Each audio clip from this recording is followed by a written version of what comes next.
but then there was more of a need for somebody to teach French than there was to teach English. So I just went to the other subject and said, so I've been teaching French since I got here. I taught French at Martin Luther King Middle School in Germantown in Maryland for a couple of years, then moved to Charlotte in 2000, taught at Northwest School of the Arts High School, and then moved to the school that I'm in now in 2007 when it opened, Mallet Creek High School. I've been there since it opened in 2007. Wow. So let's talk about how you transition. Did you have to take some classes here? What specific trainings? For someone listening, right? There are many immigrants who are teachers from Africa and they come to America. They're like, I want to keep teaching. So how do you get them to start teaching in America? What's the process like? It should be easier for them if they taught in Cameroon coming from École Normale Supérieure, the higher teacher training school, because then what we have here is they look at your resume, they look at your certificates, and their actual institutions that do the equivalence and see. For me, it was a little bit more complicated because I hadn't gone to a teacher training college. I had done my translation thing. So what they said was your credentials for your actual content are perfect. They're stellar. But for teaching, you need to go and take courses for pedagogy, courses on the history of the education in the United States, Brown versus Board and Topeka, how they got to the decisions and laws and rules that were made, how there was segregation before. Because if you don't know that stuff, it informs how you see everything and how you teach. So I actually did have to go back to UNCC here in Charlotte, the University of North Carolina in Charlotte, and take those courses. The kind thing they did for me at the time was they said, go ahead and pay for the classes out of pocket, but we would reimburse you if you come back and teach with us. So they were investing in me pretty much. So they went ahead and hired me and paid me at my master's level, and then said, we take these classes. And then if you don't now take them, then we will have to retroactively regrade you back down to just a first degree kind of a thing. So I went on and they gave me 3 years, I think, to cover all that coursework. So I went in and took all of those classes. It was tough because I was already teaching.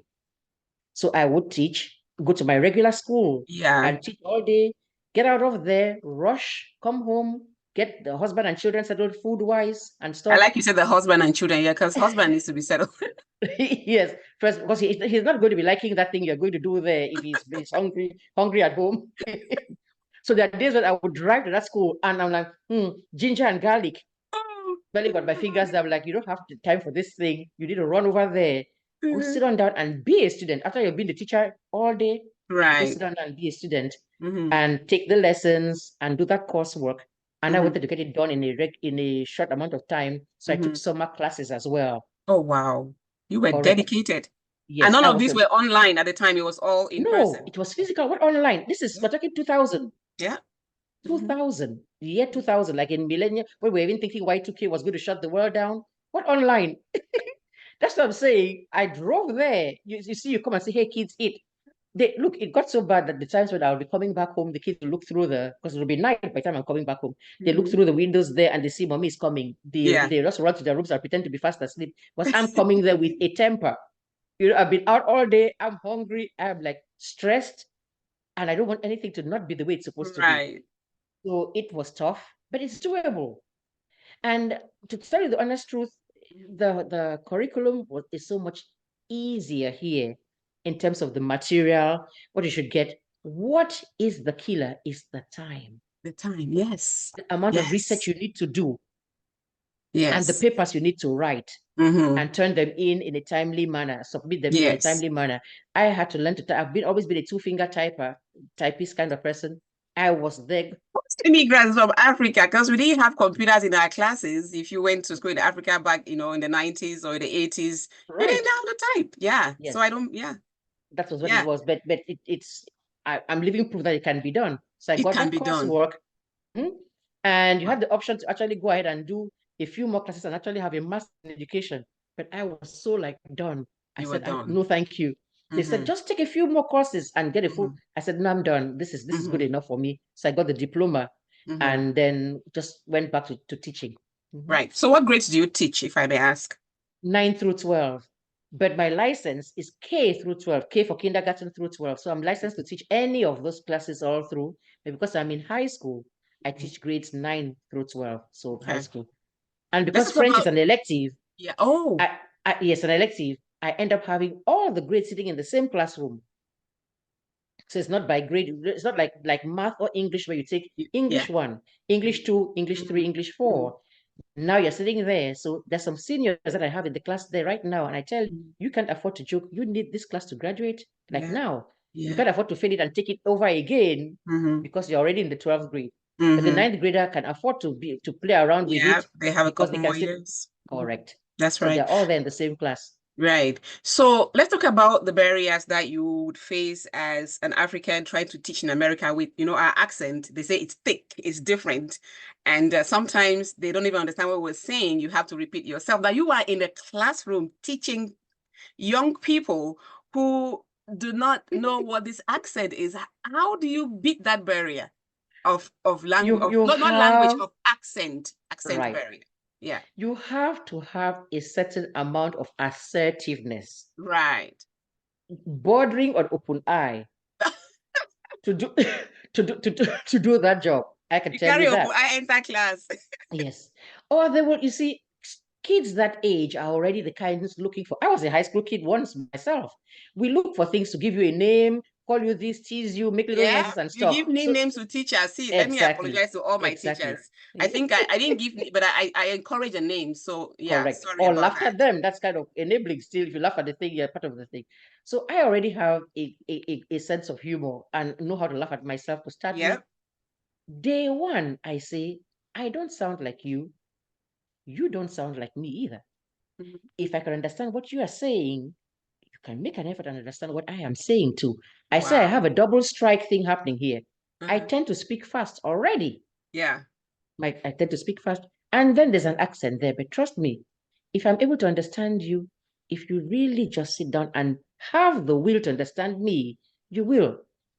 Thing number two that I tell the current sister that I teaching in 2007, or even in the other school, hello, I'm the only French teacher in the building. Exactly. So You if you're either going to take have me or you French, don't graduate. this is me. The Spanish teachers there, there's like 4 or 5 of them, Yeah. but there's just this lady. So if you've opted to take French, you're going to have to deal with me somehow because what's going to go in the grade book is what I'm going to put by assessing you. And there is the spoken component. As I said, by the way, everybody speaks every somebody else's language with an accent. Yeah. I said, you in here, you don't sound one bit like the people from the north that you call Exactly. Yankees. In Yeah. northern part of America here, Yeah. in New Yorker, doesn't sound like somebody from the south. I said, even the French I'm teaching, somebody from Marseille doesn't sound like a Parisian. Nope. And I said, there are those differences there. The good thing is we all live in this world and are going to have to learn to understand each other. Do I make myself clear in a very quiet way?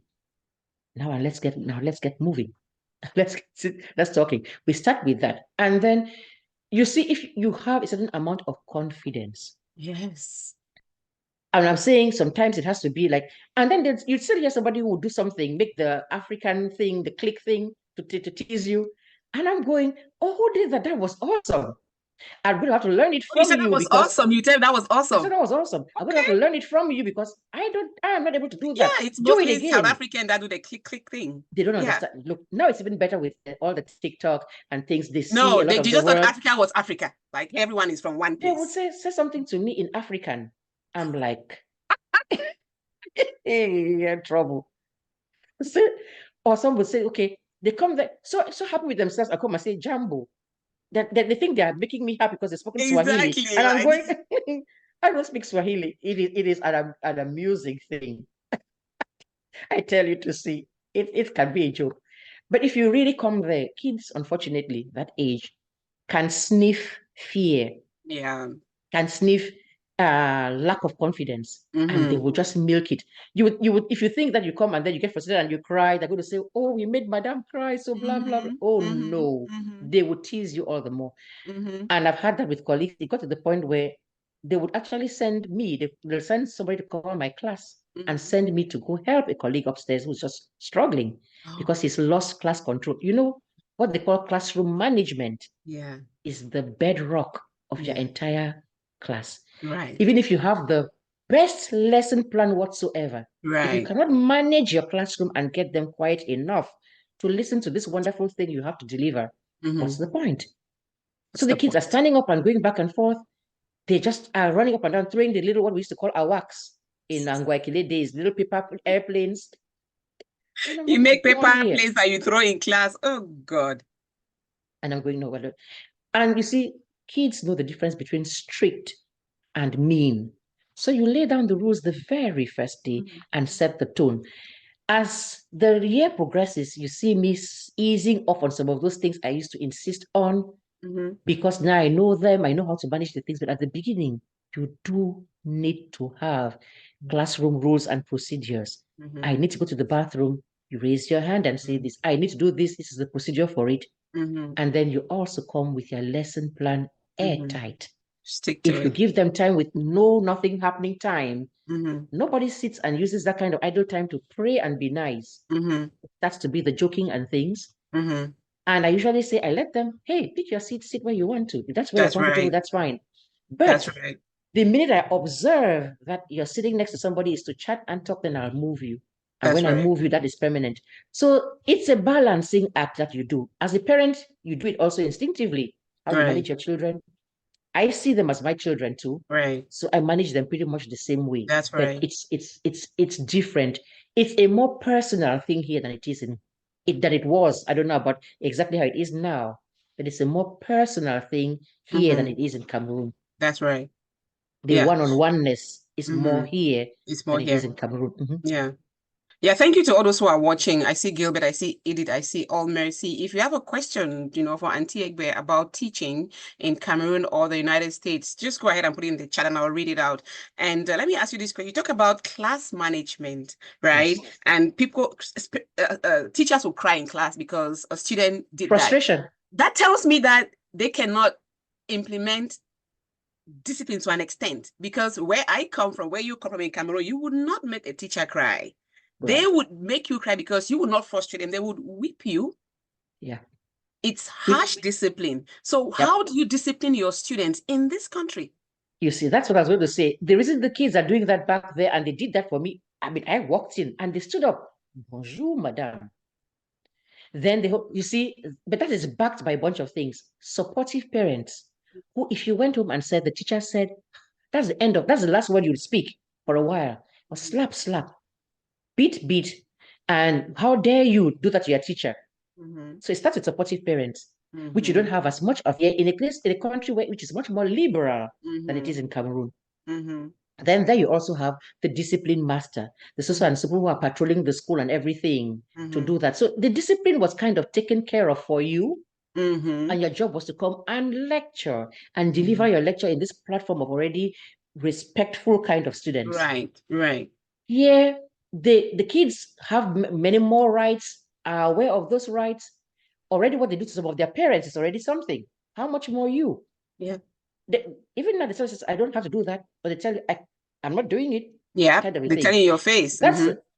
Here, the key thing is not to do a confrontation thing with the person. We have a system where you can write them up, but getting into a real, how will I call it, confrontation with them, you're not, first of all, you're coming down to their level and you're not likely to even win because at the time, he is playing to the gallery where his friends are going to be cheering him on and everything. And even that time, he does not want to lose face and lose points. So he's sitting there talking back at you and being the hero, even if he's going to be sent home for 10 days for doing that. But in that moment, that's what he's doing. And you are coming across and losing face.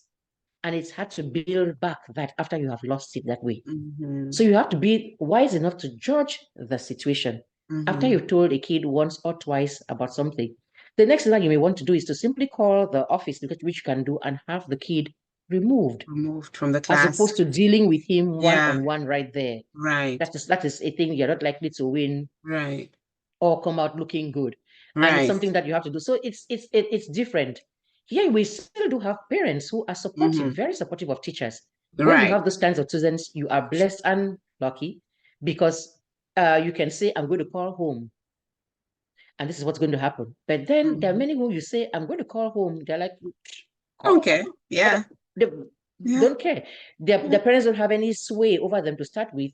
Or the parents are come and are going to instead support them. There's some who have told me, I'm going to tell my mom, I'm going to tell my dad. And when I know I'm doing the right thing, because it starts there, I'm doing the right thing, following the rules, trying to be a teacher with an open mind, then I tell them, you could tell your mom, tell your dad, tell grandma, tell grandpa, tell the Pope, tell Joe Biden, Jill Biden, and they'll come here and find me saying the exact same thing I Tell the have told president. you. Yeah. Yes, because I know I'm saying something. I cannot let you go out here. The rule says you need to have a pass. Do you have one? Answer is no. Go get one. That's right. Threatening me with something which I'm doing right That's doesn't right. work. And That's so it's a good thing when you have a supportive hierarchy. So the principal is going to see with me and stay and back me because I'm doing the right thing. But if you're already doing something that you were not asked to do, it starts there. So that doesn't follow the rules. It starts there. So if you're doing your work like you should do it, then usually you are covered. You really are covered. But for the things that you are bound to get, because they'll give you the finger, they'll curse you out. You have to have nerves of steel. But the kids is sending out little bombs out there. And I'm going, love you too. But you need Has to there been sustain. a situation where you were pushed to the wall so much by a student that you lost it? Maybe you lost it by leaving the classroom or taking a break just to calm No, down? no, no, no, not leaving the classroom or taking a break. I just will take a deep breath and say, Heaven help me. Sometimes I do that. And the other kids will say, because usually the other kids now, by that time, see it. And I've had many times when the kids are the ones that jump on the person doing the behavior. Like, Exactly. what's Yeah. up with that? You didn't just do that to Miss M, did you? You need to sit Yeah. yourself down. Right. So after a while, the kids, you build relationships with them. Trust me, it helps. It works wonders. You build relationships with them. They can see that you care about them. In the morning before the class starts, I'm outside there at the door saying hi, bonjour as they walk in, stopping one to say, what's going on today? You don't look like you're happy. He says, I'm sorry. If you've shown him that you care, you've won that kid over. That's right. Even the one that is sitting there all tattooed out, Yeah. that you think we look and say, okay, has earrings and things that you look and you're going, that's another thing. Yeah. Wow. Judging somebody and when you don't even know them. I am guilty of it because I stood there and seen one walk Yeah. through my door at the beginning of the school year and gone, I don't carry my own. Oh, that's true. I have a This show is coming up on unconscious bias. It's normal. right, You easily just right, judge them without knowing right, them. So yeah. right, right. At least the good thing now about that unconscious bias is we will have it because we're human beings. What is bad is acting on it. Exactly. Going in there now, and because you look at that kid and he has these gold teeth, you're like, When he says, I didn't understand something, you're like, with the face there. When Yeah. the other one who said he doesn't understand something either because he was the quote unquote good looking natural kid, you say, so no, no, no. You go in and you check yourself and do your job. It is a place to reach that is not easy to reach because we're human beings, but you need to get to that point where you Yeah. get, yes, where you get there and rise above what is stirring up That's naturally in right. you and doing the right thing, and always remembering that the kid is here, is going through, many of them are Yeah. going through stuff you Yeah. have no clue about. I tell you, this teaching thing in this country has been the most rewarding thing I could have thought of doing. Talk about that. I have a question Yes. for you from someone from Cameroon. He Mhm. says that what is so special teaching in the United States than teaching in Cameroon? Can you compare pedagogically with that Okay. of Cameroon? What are the similarities? I think he The, just wants to know what the difference is, the similarity between teaching here and teaching in Cameroon. yes, and I loved both. But you see, each one has its downside and its the pros and the cons. That's Like right. I was saying, the discipline you have, it's better there. You have it down. You can come and do your lecture. But I have understood more and more being here about really teaching for the kid. It's not just a job. It is a calling. It's a calling that where you go and do beyond the passé composé, the equation, the thing. Who is this person sitting at your in that desk there? And getting to know them, which we have the privilege of doing out here because the class sizes to start with are smaller. Maximum class size 35, stretch 40. You have 100 and something in classes in Cameroon. So how can you do that? Yeah. So he says those are the things which are different. But Yeah. when it comes to content, Mm-hmm. hey, I'm teaching French. The passé composé, the Mm-hmm. imparfait, it's the same everywhere in the on the globe. It's either right or it's wrong. You know, you're teaching the same thing. The days of the week, the months of the year, stuff. That vocabulary is the vocabulary, no matter where you are. So the content itself is Mm-hmm. that way. Mm-hmm. Now the delivery The is delivery. really different. Yeah. There is so much less of lecturing here than it is Mm-hmm. actually teaching. You cannot camouflage and go get a polycop and just be lecturing at people out here. The kid is asking a question, you say, go read paragraph 8. Oh no, you need to really know. And they can sense it when you know, as opposed to when you You just come don't and know. just make a Yeah. thing. And then even I will go also with the level of difficulty. Right.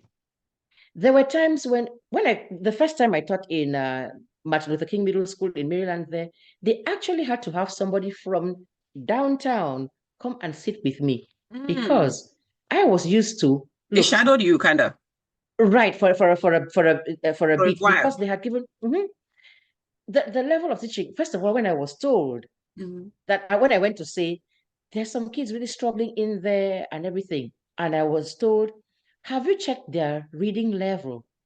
Mm. And I was like, okay, no, I teach all seventh grade. Everybody in my class is in seventh grade.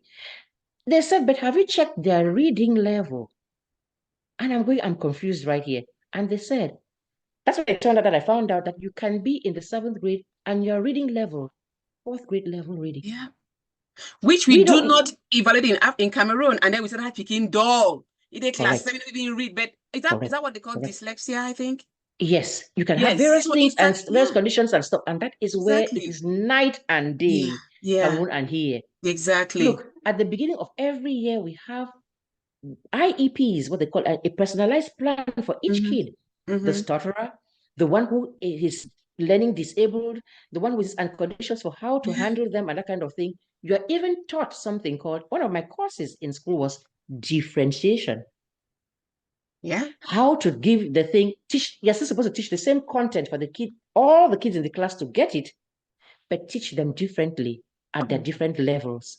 I think that is the most glaring difference because in Cameroon, if you are in a class 200 of you, they're teaching all of you as if you're the same, as if you're supposed to understand at the same level. I At the same get it. pace, even, not At the really same level, pace. pace. Yes, at the same pace. Some people are Right. slower in understanding and some are not. And so I just not. And then you see, so now look at, for example, what you just said there. I'm done with the lecture the very first time with explaining the thing. The very first time, these three understood it. The minute you opened your mouth and spoke, they got it. There's some you have to say it again, they get it then. Three times, some other ones. Bell don't ring. There's one who's still saying, huh? I'm not. Yes. So you now have to have after school tutoring and try Yeah. to explain. Then you have to give, while explaining, by the time you explain the third time and the fourth time, the ones who got it already, imagine how bored they are now looking for something to do. So you Mm-hmm. have to say, start doing exercises and so thing for those to be doing so that are still Yeah. you're still functioning. Yeah. While you now go to the desk of so and so and try a little bit. Or I'm like Mm-hmm. on the board right here. The other ones are already doing examples of what you've have explained Mm-hmm. while you're here saying, here's how it goes. You're matching this ending to this verb. This is the root of the Wow. verb right here. Terminaison is this and that, and you go down that whole thing. So it's much more rigorous in how you do the teaching, but so much less rigorous in how you do the assessment. First of all, there's many kinds of assessments, which for us it was take exam. You fail them, you're on your Period. day. You're categorized. Are you the first in your class or the last in your class? And you're the last means you're the dumbest, which looking back, I don't like that. Yeah. First of all, they even used to come and read the grades out loud there. Students cannot Hey, do it. Oh yeah. They even say in high upper seat, they did that to us. Like, mhm. oh wow. It's a way of And shaming so you. yes. How are you supposed to now even like that class and continue to even be in it Mm-hmm. and evolve Yeah, and grow if you've already yeah, been shamed that way? yeah, So those are the kind of things that are just not permissible, not yeah, done here. People's grades are private things that you keep there in the thing. yeah. Yep. Another thing, of course, is the lessons. You have to vary them. You end up being almost an entertainer. Part of Mm-hmm. your teaching, entertaining. For example, there is the examples that I give. Once I say Justin Bieber. You see them light up. Once I see Beyonce, you see, for example, Beyonce is tall. I said the way you describe Beyonce being tall is grand with an E at the end of it. But the way you describe her husband, Jay-Z, who is just as tall, is grand. You without have the E. already bought them in as opposed to standing there. Say after me this. Yeah. Say after me that. That will not So fly. you use what they're familiar with. So Justin Bieber will stick and Jay-Z will stick more than you trying to just say a man who's tall, woman who's tall. You are really an entertainer. You do have to entertain. If you have a sense of humor, which I happen to have, make some jokes and things and stuff, you lighten the atmosphere and make that atmosphere conducive to them wanting to receive what you're saying. And so you two have to learn about the likes of the group that you're teaching. Read the room. Explore social media and see. Read the room. Read the room. You can tell when you are prepared your lessons. You say to yourself, "I don't kill him. I'm ready to go." You go there, and for some reason that day it's not working. Don't stick to the plan. Then the kids, you're losing them. They are yawning. They're putting their heads down, and you say that no. I will say, okay, let's do Jacques a dit. Simon says, everybody stand up. They all stand up. Jacques a dit, play a game and get them back on focus and everything. And then we go back down and sit down. As opposed to thinking, I had my thing that I was supposed to teach today. I have to finish it by page so and so. No, you don't. Because you're not. What have you achieved? You insist on going to, and they didn't understand. You'll come tomorrow and go over it again. Except you have the kind of attitude where you don't care. If all the kids fail, that's great. You know, there was a time in my own, I don't know about in your own time, where a teacher was proud to say, for my nobody class, would pass my class. Pass. Yeah, nobody would make it in my exam. No, yeah. I haven't heard that kind of teacher, but I heard that said, especially to Anglophones who went to universities in Francophone areas like to Chang or Yaoundé, and they will barely understand French. They'll tell us that, the teacher comes to class, say, first day, nobody's going to pass in my class, especially you from, les Anglophones. You can't make it. It's the pride for a teacher in some African countries to say that you cannot pass my exam for real. Real. It is ridiculous if you think about it. It is ridiculous. Your job is a teacher. Look at the time when we had the Socrates and the Aristotles. Master came and learned from the master. You're learning. Yeah. His pride and joy is for you to go, say you've understood the thing and do and succeed more than them. Look at even let's go and get Jesus. What was he teaching those disciples for? Because he was getting ready to leave and go and leave you here in charge of evangelizing this entire world. So what is his point saying, okay, Peter, James, and John, you people are going to fail this exam? Yeah, you can't do what I did, yeah. Really? So no, your aim is to get them to understand. And when they do, I tell you, I get a high out of that.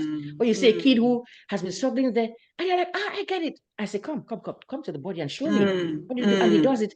I hug him and I say, yes, I can go home today happy. For me, it's a pride and a joy and a privilege and an accomplishment for a kid who to have understood the thing. I even have kids who come naturally from Africa or from a French-speaking country. They are there in the same classroom with other American kids. And they're like, they come with the idea of like, I know what I'm doing. I know the French already. Yeah. Most of them do know and can speak fluent French. Yeah. Writing it is a different thing. So they come and they're saying manger.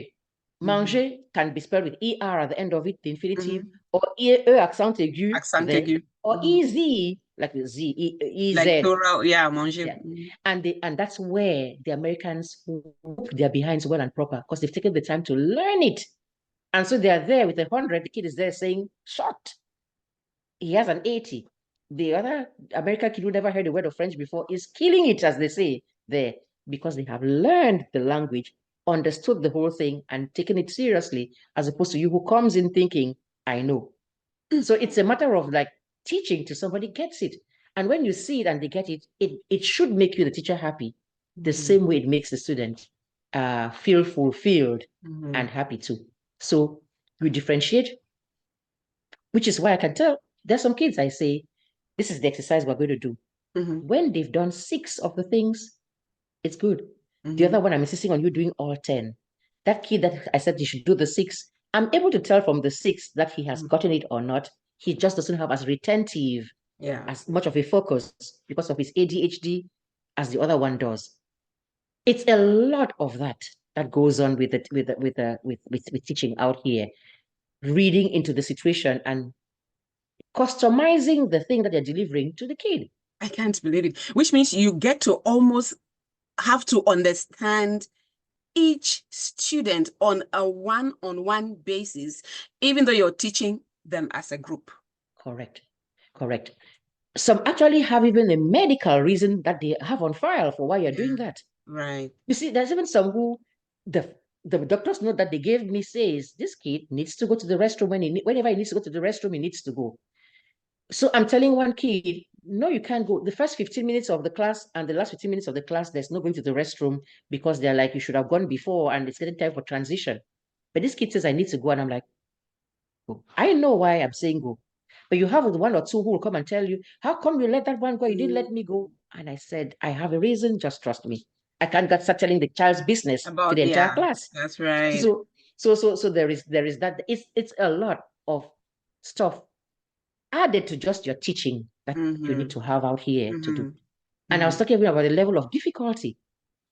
That guy that they brought who shadowed me for a bit, that explained to me that this whole idea of having people write down the answer from scratch is different from the multiple choice that they give them here. Or they say do matching. You put 5 things here, 1 to 5, and then A, B, C, D, E on this side and say they should match it. Yeah. It took me a while to understand and really accept that you have still tested the kid to see whether he knows the stuff with this method as opposed to write it from scratch. Because I came from a time when you had to draw the map of the world your own self. Oh my your God. Own hand. You had to draw amoeba in biology class. Correct. You do Australia and New Zealand and where sheep growing is happening and where so and so thing is doing from scratch. Then you label a Bakiliki, whatever it is, where Akosombo Dam, and label it all yourself. So here where they're giving you the names of the places and just saying put them where they belong. Where they're supposed to be, yeah. It took me a while to say, but really, that is still knowledge. What's the rationale behind that though? Right. But it took that whole thing of saying we can do matching, multiple choice, and those are all assessments, or ask the kid. The fact that he cannot write it down, ask the kid the thing. So Q&A. What are the endings that go with this and so thing? And he can respond to you, either in listening to it, in speaking it, in writing it, or in reading it. You're still assessing the skills. And people do better at some, not at others. But you have balanced the playing field a little bit. Right. Because the person who can write better now gets to write and do better than the person who you can only speak. He's very fluent. Then what about the shy one who doesn't do much speaking? Does he mean he doesn't know anything? No. Ask him to write. Yeah. You'll be amazed. So it's that balance. It's that I didn't quite see. I don't know about now in Cameroon, but in my time it was you just teach, then you give the test, and then you grade it. Even in the field of broadcasting that I'm so familiar with, there are some people who are excellent writers, but ask them to go in front of a camera, they will die. But they're excellent. They're also journalists and they're good at the writing part of it. So from what I gathered, right, you have to teach very detailedly. So unlike times in Cameroon where we had teachers, especially like literature teachers, would bring like a pamphlet, literature and history and geography, they produce their pamphlets and they come hand it over to you. That's your material, and you just read it. Now we go into an exam. We basically memorize and then just go dish out to the teacher. At the end of the day, you go to a public exams like the GCE and you don't perform well, right? My question is, did I fail your exam or did I fail an exam? Because I might know about the history of some other country, but you test me on what you think I should know.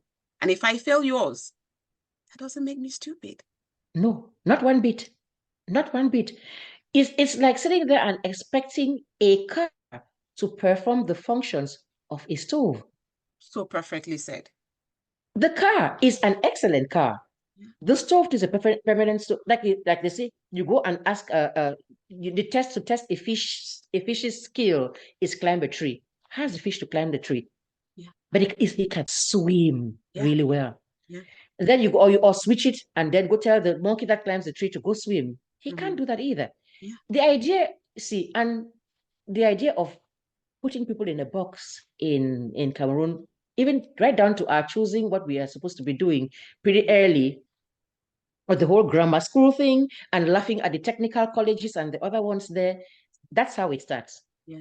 We say, according to the way we look at it is, the skill is to be able to speak fantastic English, do the math equations and that kind of thing, and that's what it is. As if the person who is just a fantastic designer and can sew is not as valid a person as the one who's doing the equations that we had our professions, engineer, doctor, lawyer. At the very most, they can throw teacher in there because it's the teacher who was teaching the people. But you start to have other jobs like welder, No. mechanic. No. It's now we're realizing that a skill is a skill, It's and we very can't important. all Yeah. be we can't all be the thing that somebody else is doing out there. We Mhm. need the plumbers, or you will have a stinky house. That's right. You're the CEO. I don't know what your house is going to stink to the high heavens if you don't have a plumber to fix whatever it is that you're fixing there. Yeah. And That's right. valuing those professions. And I tell even the ones who take my course, there's some who really just don't get this whole French thing you're talking about, conjugaison and terminaison. I make them understand that, try to give them what they can do at their own level, but make them understand that the fact that you suck at French doesn't mean you suck at everything. That's right. And not everybody is even destined to go to college, a 4-year college. There's the one who's there, and you ask them, and I ask them, and I write recommendations for them to go to the thing that they want to go do. So I don't, when they understand that, I don't see them as a failure because they are struggling with my class. I see the effort. I can see the effort being made, and it's that this thing is not their thing.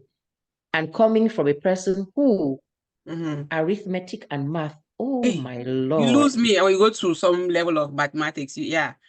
Yeah, you lose me. We are some people who are just not abstract people. The thing has to be concrete. I don't see, if you're telling me about a Y and an X somewhere. Go and find them. Yeah, I don't. I'm like, you lost me there. And do I think I'm dumb? No. Dumb meaning the word for not smart? Yeah. No. Yeah. That's just not my kind of thing. Yeah.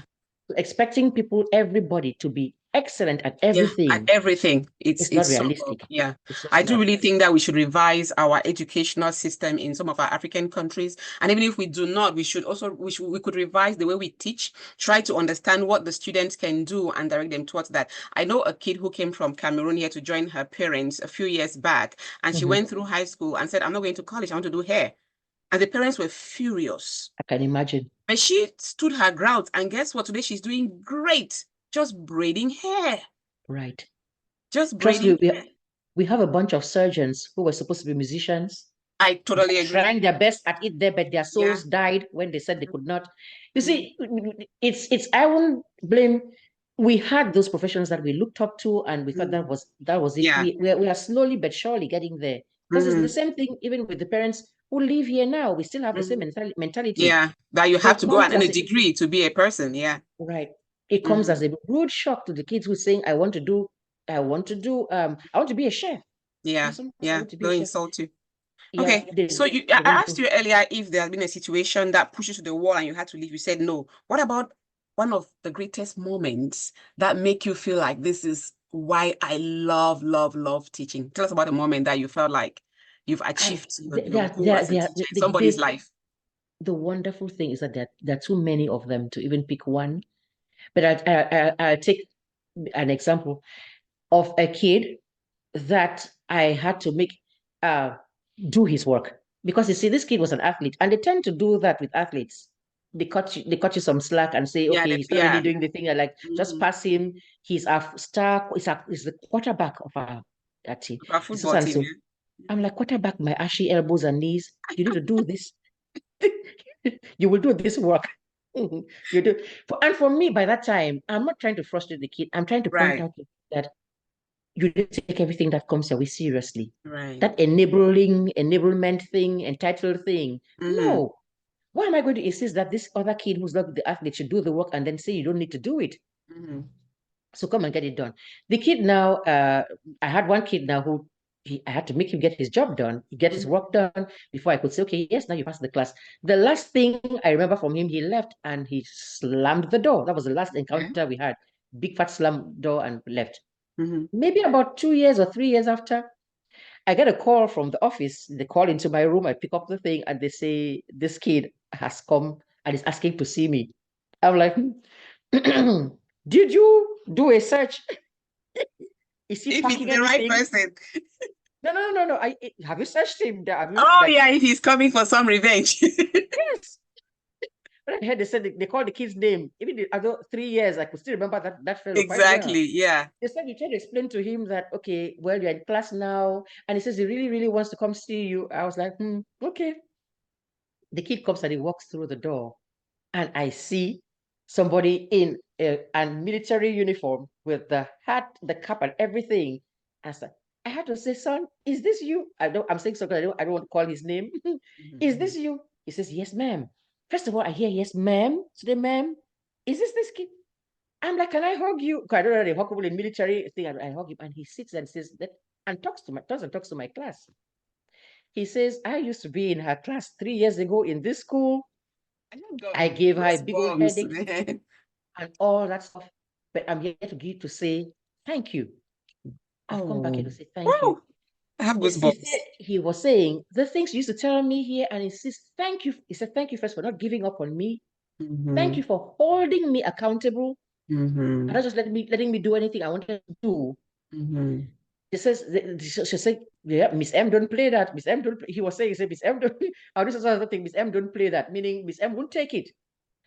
And held him accountable for the things. And he says, there are times when I've gone on there and I almost kind of hear your voice saying certain things that you said to me. No, you can't. He says, I wasn't used to hearing no. Because he grew up with it. He can do anything, What does the time he got up, I was trying to go out there. I'm like, where are you going? He says, like, to the bathroom, like, duh. Like, I'm like, yeah, should I explain to you? What part of sit down don't you get? I said, number one, I said, you need to ask to go. Number two, how much of the work have you done? Before I can say, okay, I've seen you've done 1, 2, and 3, then I'm saying you can go, then you can come back and finish. So you need to sit yourself down. And I'm saying it like that. And sometimes the kids, they are so stunned to see this short African woman with this accent, insisting on, no, you will do the thing that I've said you should do. Sometimes they do it out of shock. They obey out of shock. but after a while, they do. I go stand out there even at there's a bathroom, restroom right outside my door. The kids are there, they're talking. I'm like, you need to come out of that restroom now. I can't go in, but I can see some of you in the mirror here. I'm standing. I cannot go into the men's restroom. But I'm like, I can see some of you in there. You need to get out because some of you have been in that place like for 10 minutes. Yeah. And I know that's not what you're doing. There's no peeing and pooping that takes this long. So you need to come on out. Those kinds of things where, it's gratifying. It is. You get back. Somebody just gets out of the clear blue sky. I don't know if you're still in this school and this is still your email address. I just want to say thank you. Oh, wow. I'm now in college. I'm going to graduate in a week's time. They send notes, they send letters, they send cards. They give you a hug saying, I'm going to go to another school next year, but I want to thank you. What we don't make in dollars, we make in respect from the ones, in just love, in gratitude, in the success of our students. Last year, the person who was the school's valedictorian who made the speech actually got up there and mentioned me by name. I had not been able to go, so I was there, and I got a text from my colleague saying, the valedictorian just mentioned you by name, madam. I was like, oh, wow. But he was a kid coming from Eritrea, came on here. COVID time was when we began, and he'd be the one kid who's there who's showing his face. Number one, because in COVID times, they just either didn't show up or they won't show their face and trying. So when we came to the building, I was like, thank you for actually being a good student and everything. And he's the kind that really wanted to learn. So I wrote recommendations for him and he got accepted into Duke University.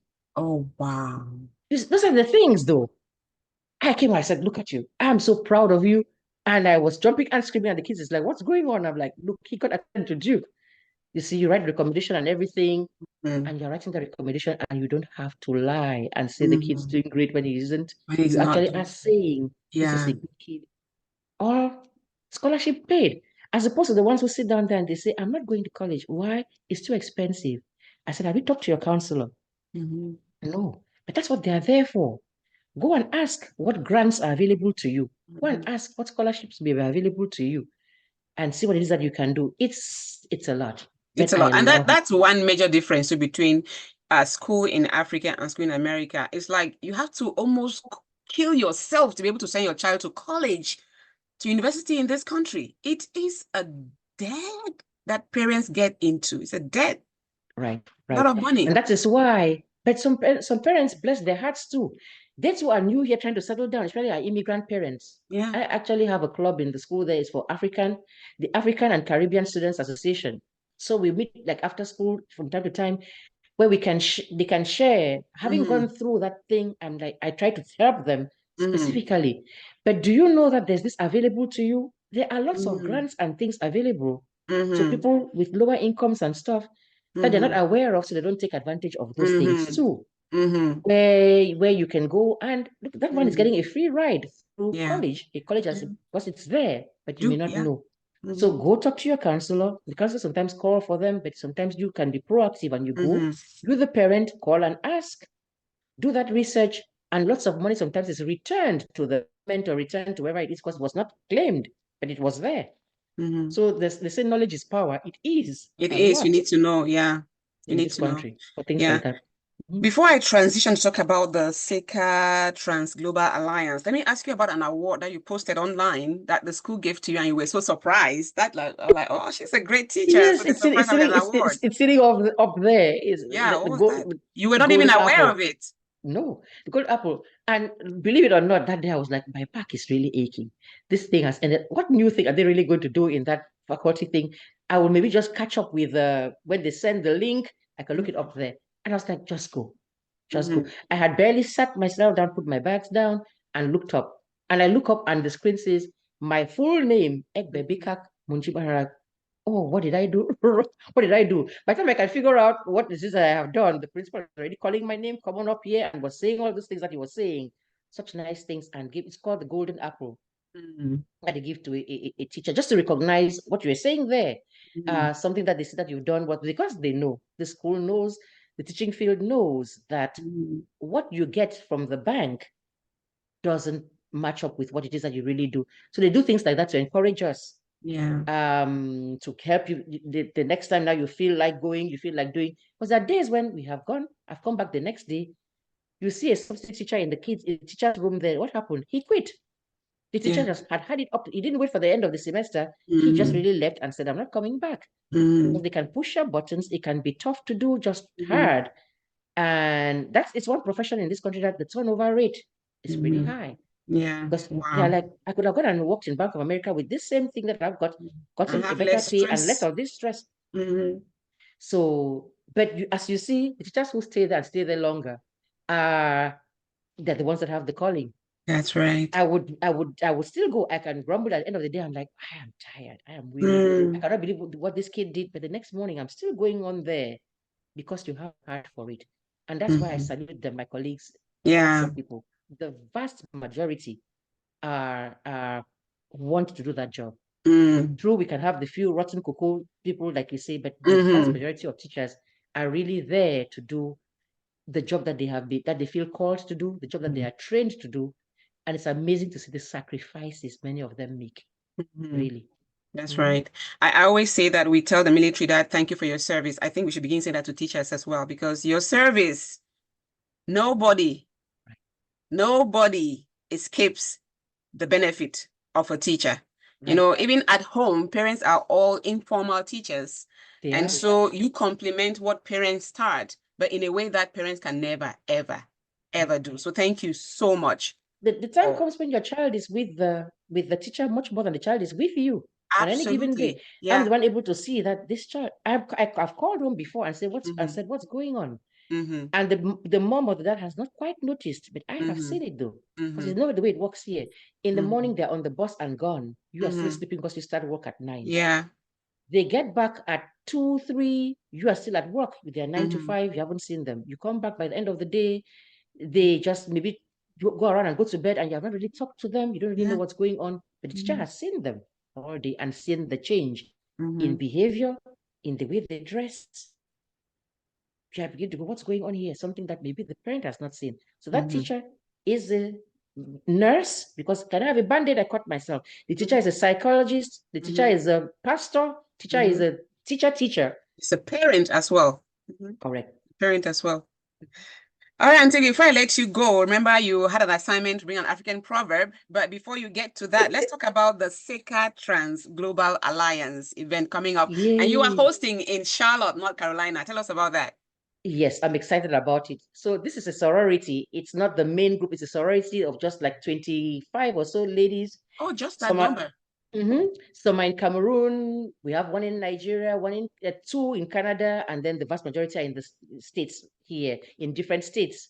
So they picked Charlotte to be the place to host. We have a gala fundraiser every other year. So we don't weary our Yeah, sponsors. that's right. And then so that we have time to implement the projects we told them we're raising funds for. So by the time they come on now, we are showing them the report card. Here's what we did with the money you gave us. Here's the progress we have made and that kind of thing. So it's happening here in Charlotte on Saturday, June 29th, right here in Charlotte. And so the sorority is becoming, we are counting on the population of here coming, and people are flying in, they're booking their hotel rooms already. And so what they're going to have is Auntie Feli, the comedian, is going to be part of the thing, DJ Skipper. DJ Skipper, the best there is going to be on there too. Dr. Atta Togo, who is an awesome OBGYN, is going to be there giving a talk, being the keynote speaker. And then we have to have somebody from our Charlotte here. Judith Fang is going to be the MC. So we are really excited for people to come and know more about the sorority and the work it does to really help the girl child, the woman, and just help to make things better. We do it with all our heart and soul because we know there's people whose education, staying in school, depends on that, raising those funds. Women in shelters that need the clothing, the support, the thing during the COVID time, giving the PPE out. We pride ourselves on not being posh, but doing the work that needs to be done, cutting down on the other things that are frivolities that don't quite matter in the grand scheme of things. Yeah. And going to help, like in Choice of a Hotel, there's the Hilton there, there's the Four Seasons and things. We don't do those. Find a comfortable place that respects your patrons, because they're not in any dump either, in a motel, really, seriously. You respect them, you put them somewhere. That is classy enough, but not too expensive, because our aim is to raise the money, raise the funds, because the more funds we raise, the more we can go out there. You can help. Yeah. That's the way it functions. So awesome. Saturday, June 29th, I'm hoping to see you here. I will be there. There you go. All things being equal, I'll be there because you are the host. So I need to support you. Thank you. It means a lot. It means a lot to hear you say that. Of course, I will be there. So before I let you go, this is called Talk to Me Africa. And so I love the way that Africans speak in proverbs that you need to understand. And if you can't understand, you need to ask. I say to my kids in proverbs, they're like, what did you just say? I'm like, just the one they say to me back all the time is like, it's not a proverb, but my kids say, where can I put this spoon? I say on my head. Now they always say, she's going to say on your head. They tell us that we're sarcastic. Very sarcastic. Yeah. Oh, yeah. That's what my son always says. You're too sarcastic, mom. Yeah. Because we expect you to just know that, whatever they say can be interpreted in a way that you understand. So what African proverb do you have to share with us today, Auntie Egbe? Correct. I have a very plain one, which even if you're not from Africa, you can understand. The one that says, a roaring lion doesn't catch any prey. A roaring lion doesn't catch any prey, meaning you come with that much noise and everything, then you're not going to achieve your aim. Sometimes it is the quiet thing. You should stalk that prey. In other words, put some thought into what you're trying to achieve and not just make a lot of noise. Sometimes noise is not the thing to do. You don't really get the results. Wow. A roaring lion doesn't catch any prey. All right, that's good. The lion is not for roaring. Correct. You just do. I like that. If you roar, then the prey knows that you're coming, and then they escape. So you just have to stop and be quiet, and then catch your prey. I like that. And then the other one is the one in pidgin, which is more a saying than it is a proverb. Which I was saying to my kids the other day. The two of them were talking about, and I was saying, look, I said, Bobolo the kosh koki said they tie with rope. Love it.